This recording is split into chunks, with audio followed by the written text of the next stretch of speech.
Thing about it is y'all actually still remember the game from Saturday. I usually get you on Wednesday and you'll forgot. I'm doing feature stories. Fire away. We just got the news about Raymond. Kind of, what's your take on that, and how do you guys move forward? Yeah, well, I mean, disappointed. And disappointed, I think that'd be the best term to use. You just move forward. Get some young guys. I'm excited about how Deshaun performed the other night. Like to get JoJo healthy. He's been a little bit slowed down by an ankle. Get him healthy. But I'm excited about those two guys. Gives John George an opportunity to play in his last home game here too. Mark talked about how he expects the team to play well Saturday. Is any of that at all related to so many young guys? This is their last chance to make an impression on Mark and you guys heading into off-season, heading in the spring? Well, I think if we got the right guys, then anytime you have the adversity like we had the other night, obviously we coached poorly, played poorly. There was very little positive aspects coming out of that ball game. I think if we got the right guys, which I know our young guys are, then I think they'll rebound and play well. I think there's two different messages this week. There's number one, you got a group of seniors that I think the results may not look like it. I think they've done a good job from a work ethic standpoint. I think we talked about this maybe after practice last week. Guys like Kevin Mitchell, guys like Jordan Allmiller, Tyler Robinson. There's a couple other those guys that have done a good job showing the young guys how to work and mentality to have. So I think you approach it from one way. Hey, this is their last game. Guys, y'all got to get it, and this is the last chance to perform at this type of level at the University of Kentucky. And then the other aspect of it for the young guys is, hey, this is going to lead us into the off season. So we can go in the off season with a positive. How difficult is it to prepare this week, not knowing what Jalen's status is, and with the two different quarterbacks in the year? Yeah, well, I mean, we'll go back to kind of what we did early in the year, really. Jalen will kind of be up in the air this week. Maxwell will get a majority of the reps, I would think, earlier in the week, and then we'll just kind of see how both of them progress as the week goes on. Unfortunately, we've been in this before this year, so it won't be that much of a difference for all the rest of the guys. Mark said, he knew the best thing to do is keep that red shirt on, but emotionally on the sideline there, it was going through his head to stick Reese in there, and as much as anything because he wanted to see maybe what you had to work with for the future. Yeah, I agree. I think that I think we made the right decision. I think, and he probably said this too, because I know he believes this because we've had a bunch of conversation. Is the right thing to do for him for Reese was to leave his red shirt on, especially this late in the season where we're at with the win-loss record. I think selfishly as a coaching staff, we would like to see. I'd like to see what he would do in a game. Okay, but we're gonna have to wait a little bit more time to see that. But I concur with what he said. Do you just go into this one saying, come hell or high water, he does not come off the sideline? For one football game? You're putting hell or high waters off strong words. I don't know to say never, but that's not in our plans to play him. You know what I mean? But we got two guys that are banged up too. So we'll be creative. Mark mentioned that Jalen was having neck spasms. Is that a new thing, or is that something that's been going on? That's the last couple of weeks. Yeah. Something happened in the Vanderbilt. How close to 100% is Tim and his ankle? I think he's getting closer. I think he was probably a little tentative on it on Saturday. I knew he was tentative in the Vanderbilt game. That's why I didn't play him much. I think it's more of a mental case right now than it is, physical. Where his ankle's well, we would not put him out there unless his ankle was in a position where he could give us everything he's got. So I think he's just got to kind of overcome some of the mental shortcomings on that. One more thing on him. How much are you emphasizing him that he needs to get in the weight room and just get stronger as far as looking ahead to next year? Yeah, well, we haven't talked about it a whole lot. I think he understands it. He's played. I guess this is going to be his 11th game now. So he understands. He's a smart kid. He understands, where he's at physically to the guys he's playing against. And the other thing too is he's got to during the off season. I really think he'll probably show as much growth over the next 9 months as anybody we have in our program, just because he has so many things to learn from a route running and how to play receiver and things to do away from the ball. but the strength part of it's going to be huge. You know, he hadn't had. You know, he played all 3 sports till his senior year in high school. Then he had shoulder surgery, so he missed all summer. So he's really never been in a weight room. So it's going to be. And usually for those type guys, when they get in the weight room for the first time, their bodies really change quickly. Other than his long touchdown run, what did you make of Mobley's other carries and the way he played? Yeah, he did some positives. You know, I think he had 10 for 96, and the touchdown went for 60. So, you know, we weren't doing a whole lot of good things in the run game, and I thought he did a good job with some leg drive and getting some runs after contact. So I think he did a good job. He's always, you know, I've always thought he could do the things in the run game that he did. Now, obviously, I didn't think he was going to bust open on a short yardage run for 60. I was pleasantly surprised on that. What Deshaun's got to get better at is the pass protection and some of those things when he's not getting the ball. Coach, with a bunch of injuries and season kind of at a wash, does this give you the chance to kind of take off the gloves and kind of throw whatever you have at Tennessee this week? Yeah, we've thrown about all we got. That's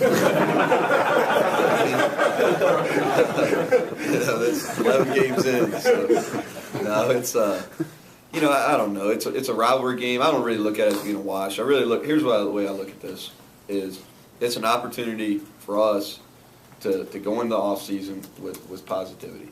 And I think we've shown some growth. Last 2 weeks have been a real struggle for us offensively. Some of that's because we've been beat up. Some people haven't played, and some of that's just some of the things we were doing to move the ball earlier in the year. People are catching on, but I think you're playing Tennessee, who's in a lot of ways in a similar spot that we are. New program, really good recruiting class coming in. Season hadn't gone as well as they would like it to go either, but it's a rivalry game. I think our kids will be excited. That's our job to get them excited to play. And we'll start with that today. And but there's a lot to play for. You have an offensive MVP, a guy you would point to for that this year. Well, I think the 2 guys that have played at the highest level all year are Darian Miller and Jordan Swindle. I think those are the 2 guys that have performed at the highest level. I'm really excited about Jordan Swindle. I know the right tackle position doesn't get a whole lot of thoughts in the media, but he's really played well. He even played well last week. Have you had anybody surprise you? Have you had guys that have done a little better than you expected? Yeah, Jordan Swindle. Yeah, I mean, he's a true sophomore that played very, very little last year and really struggled, to be honest, early in the year. So his growth as the year's gone on has been a surprise. And he's won. Jeff Badette. We didn't get him the ball as much the other night, but he won a lot. And I think Georgia's cover guys are pretty good, and he won a lot against Vanderbilt. And they've got one corner that he was going against a lot that's been all SEC. So Jeff Badette, Jordan Swindle, those 2 guys, those are the first guys that jump out to me. You haven't been through as a coordinator anything quite like this. Yeah. I hope not again either. Yeah. Has it made you change your mind about anything, or has it solidified what you believed all along, as far as your core beliefs and what you want to get accomplished and that sort of thing? Yeah, I think, going through something like this. Yeah, I think that's. I really haven't reflected on it much. It's probably a good question if we were sitting here next Monday. We may not get you next time. No, you're right. No, I really haven't sat and reflected on that a lot. I know this is the plays in the system that we have in place. When we get the right pieces, are going to be successful. I see them being successful in this league right now with teams like Ole Miss and A&M, Missouri. Got on the bus after the game, and I see Oklahoma State run the exact same offense we're running, beating the number 4 team in the country soundly. So my beliefs, even though we struggled, and I'm a realist, I understand we struggle. We haven't performed as well as we'd like, as anybody in this room or anybody of our fans or anybody in our locker room would like. But as far as what I believe in from an offensive standpoint, from a core belief, no, I haven't wavered at all. It's kind of hard to fix something while it's moving. Would there be a sense of relief after this coming game that it's all over and it's going to be easy to fix what needs to be fixed? Well, I don't think it's a sigh of relief by any means, because for our program to move forward is our young guys have to improve. And the only way from a football aspect, from fundamentally, is actually get your hands on them and work with them. And in the off season, we don't have a whole lot of opportunities to do that. So it's not a sign of relief in that part. And what was the second part of the question? Well, I mean, with the off-season, it's kind of hard to fix something while it's moving. Yeah, when yeah, it comes to league. yeah. That's exactly right. You can't. I have a very good grasp on what our problems are. Okay, I know what they are. I know where our weaknesses are. I know what we've got to do to improve from a schematic standpoint, from a personnel standpoint, and you can't do a whole lot of that during the season. I think that's fair to say. So I'm excited about getting it fixed in the off season. But I'm also a little bit down that this is going to be the last time that we can actually go through a week of practice with some of these young guys. Dick? Just to follow up to John's question, how different is the offense you have to run right now, given the limitations of personnel, injuries, and quarterback problems? How different is what you're doing now than what you intend to do in the future? Quite a bit. Radically different? Yeah, quite a bit. What's it been like when you're trying to coordinate that offense? Well, I mean, here's the reality of it is my job is to put our guys in the best situation possible to win the game. And, I thought really minus 2 games, I think we've done that. We put ourselves in a position to have an opportunity to compete.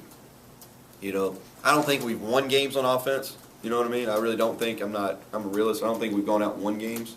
But we've been able to hang around in games, and with the exception of Alabama in the Georgia game, we put our defense in some bad situations. And we did that in the Missouri game also. But I think we've been able to hang around. We've ran the ball at times successfully. We struggle to throw it all year. I don't think that's any grand secret. We really struggle to throw it. We struggle to get open. We struggle to complete it. We struggle to protect it, every aspect. But I think like I said, we've given ourselves a chance. Moving forward, we want to be. We're going to keep evolving. But I think what we've done the last 3 years at Tech and what we did at Troy, that style, I think it's kind of what John was asking. That style will be successful. And we will get closer to that as some of our personnel changes. Jim, last one. As a longtime Kentucky guy, they're unveiling the stadium stuff later today. How important is it just for kind of the growth of the program, for those kind of changes to be so visual and to be taking place? Well, I think it's a great day.